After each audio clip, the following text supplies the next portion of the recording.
Can you take yourself for 1 second? It's a 99-year-old man. 99. If you have parents that are 99, or you are 99, if you have parents that are 99, imagine it. What would they be suffering?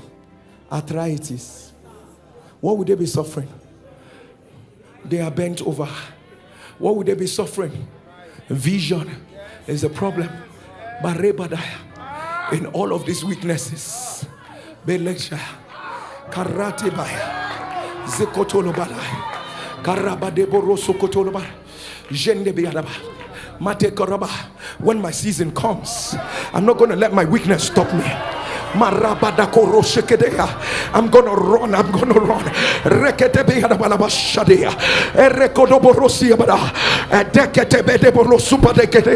There are words I will hear. I don't know. I don't need to know how my neighbor is reacting, but I know that this word is for me. All I need to do is to run. There are Abrahams here. There's a generation of Abraham in this house, and the Lord said, I know you are 99. I know you are weak, but this is your season. All you need to do is to run. I know you are tired. All you need to do is run. I know you cannot see well. All you need to do is run. I know there might be arthritis somewhere, but all I need you to do is run. I'm not going to let 99 snatch my blessing. I'm not going to go to let me hear you turn and run.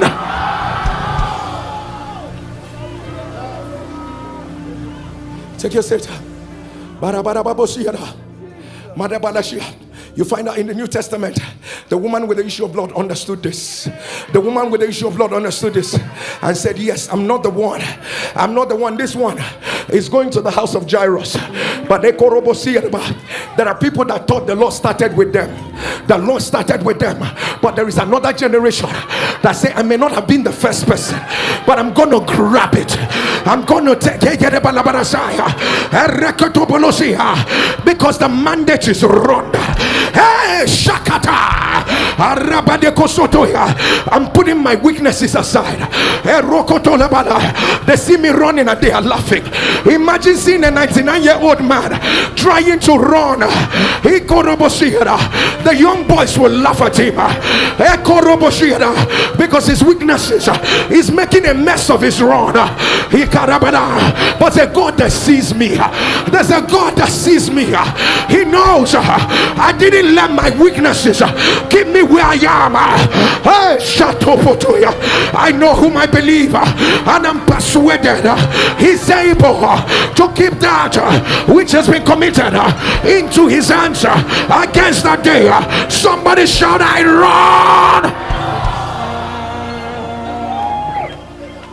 Take your seat. Maradia.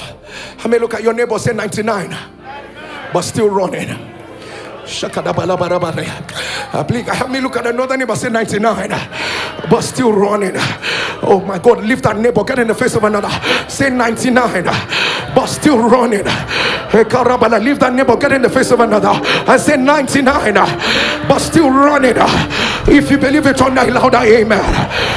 I came to tell some people, run with the word. I know you may not feel yourself all the time. I know you may not feel faith all the time. I know you may not feel your body all the time.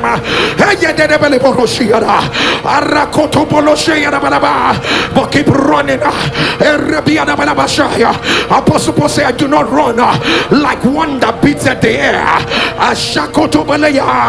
But I beg of you, no matter what happens, keep running. He said, I therefore so run, not as uncertainty, so fight I, not as one that beats at the air, but I keep my body and bring it into subjection, lest that by any means, when I have preached to others, I myself should be a castaway. I put everything under. Fear wants to come. I put it under. Shame wants to come, I put it under. Weaknesses wants to come, I put it under. I'm running to my purpose. I'm running to what he said. For once has the Lord spoken, twice have I heard it, that all power belongeth unto God. I don't run without Papa. There are folks that will tell you, are you still running? Tell them yes. Do you still believe what you believe? Tell them yes. They will ask you, why haven't you given up?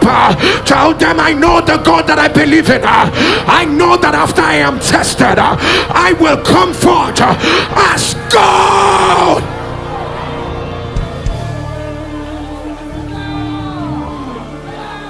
Set yourself for 1 second.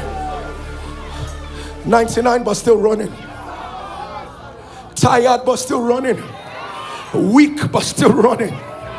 Betrayed but still running. Overwhelmed but still running. Confused but still running. Tired but still running.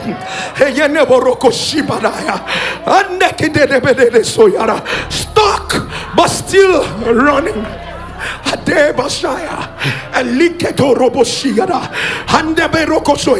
Attacked but still running.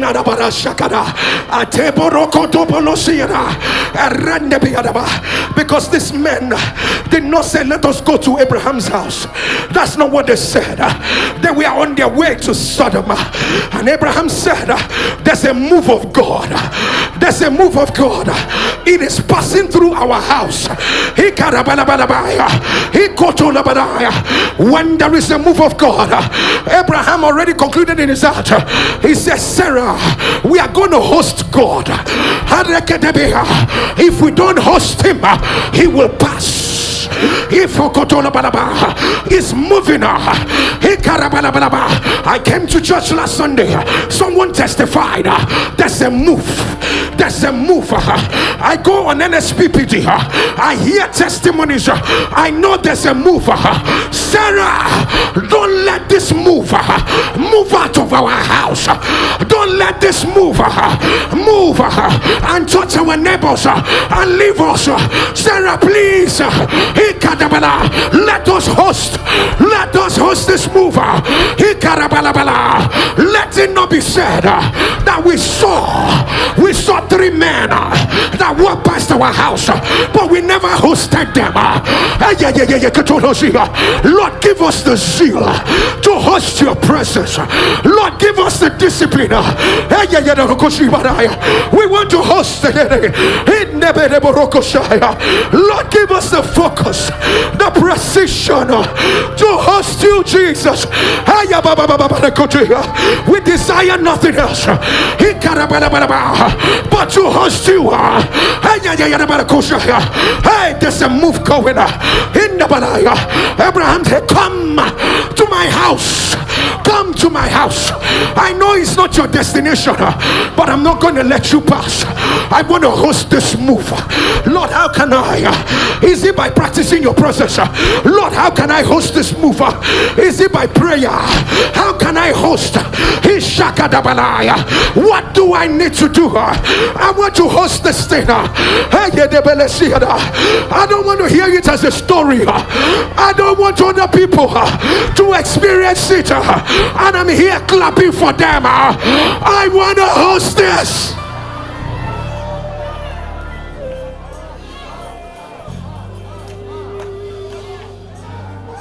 And Abraham said, come to my house.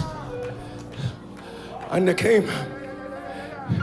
I want you to know that Abraham had a multitude of servants and maidens. In other words, he could have sent anyone. He could have sent any of the servants. He said, please tell them I'm an old man. Tell them I can't run. Tell them, please, I really decide they will come to my house. But Abraham said, when I see God, I don't send anybody. I go to have the encounter myself. Shekodo Sebedeya.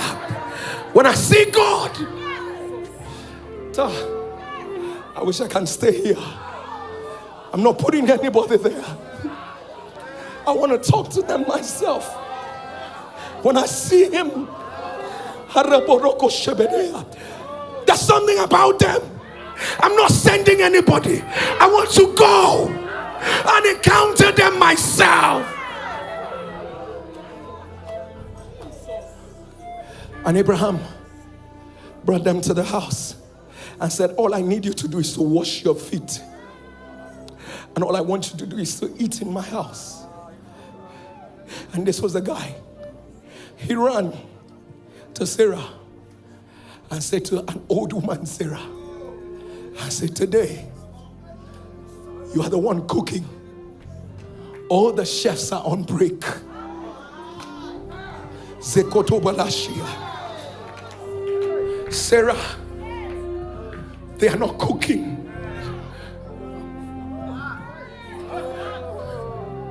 Who Sarah, it's not them. We know our journey.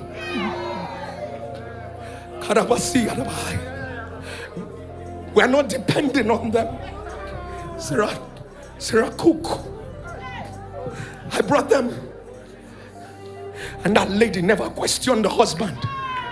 The lady never asked the husband, why should I cook? Who are these men? Where are they coming from? They didn't inform me that they were coming. But she said, yes, my Lord. I trust your vision.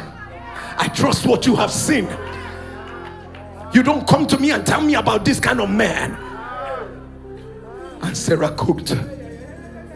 They never spoke until they ate.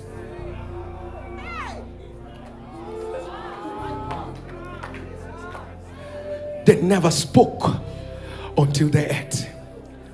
People of God, the Bible said, and he made all of that for them. Please show me the verse before. The Bible said he took butter and milk and the calf, which he dressed, and set it before them, and he stood by them under the tree, and they did eat. There's no way the weight can be broken. They were sitting down, and Abraham, 99-year-old, was standing.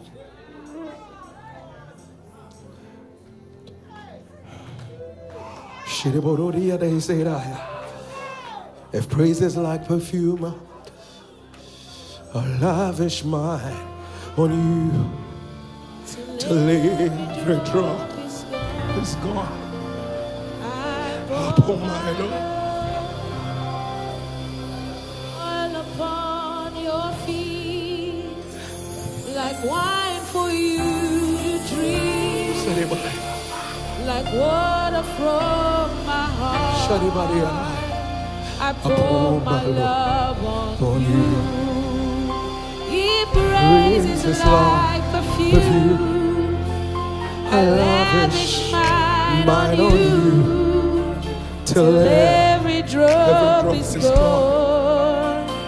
I pour my love on you. And Abraham says, eat. And they turned to Sarah, turned to Abraham, and they said, where is Sarah, thy wife? And he said, she's in the tent. I didn't bring you here because I wanted a child. I wanted to host God. Now, hosting his presence becomes the termination of my waiting. I didn't bring you here because I know this will be the day. I just want to host you. That you will take joy, my King, in what you hear. Let it be a sweet smelling savour to you. I didn't know it was going to lead to this. But if this is what you want, I just want to host you. And they asked him, where is Sarah, thy wife? And he said, Sarah is in the tent. And they said, tell Sarah, according to the time of life. Tell Sarah, according to the time of life, I will visit her. Sarah, where she was, Sarah laughed. I don't have all the time, so I'm going to sum it up this way. Sarah laughed. And they asked, why did Sarah laugh? I know why Sarah laughed. She was in the tent. Abraham was in the place where he saw these men. Sarah was in the tent. She was covered. So she didn't know what was going on. Sarah had no vision of what these men were. Maybe, Sarah, if you saw their eyes, you will know they are not mortals. Sarah, if you saw what Abraham saw that made your 99-year-old husband run off to death, you will not be laughing. Sarah, if you saw, but the problem with you, Sarah, is that you were under a tent.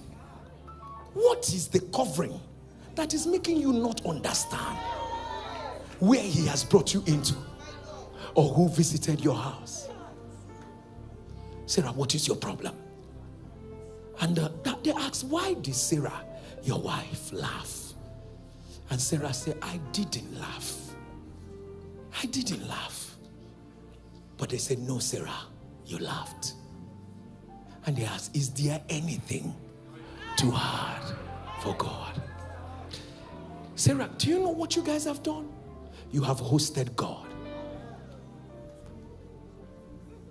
You cannot call on his name and end up in shame.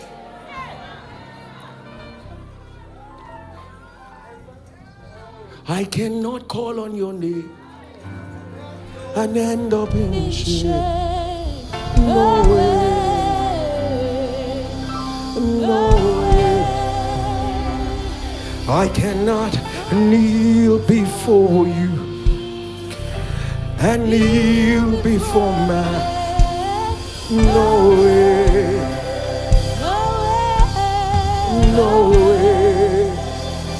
You are my God. Yes, you are.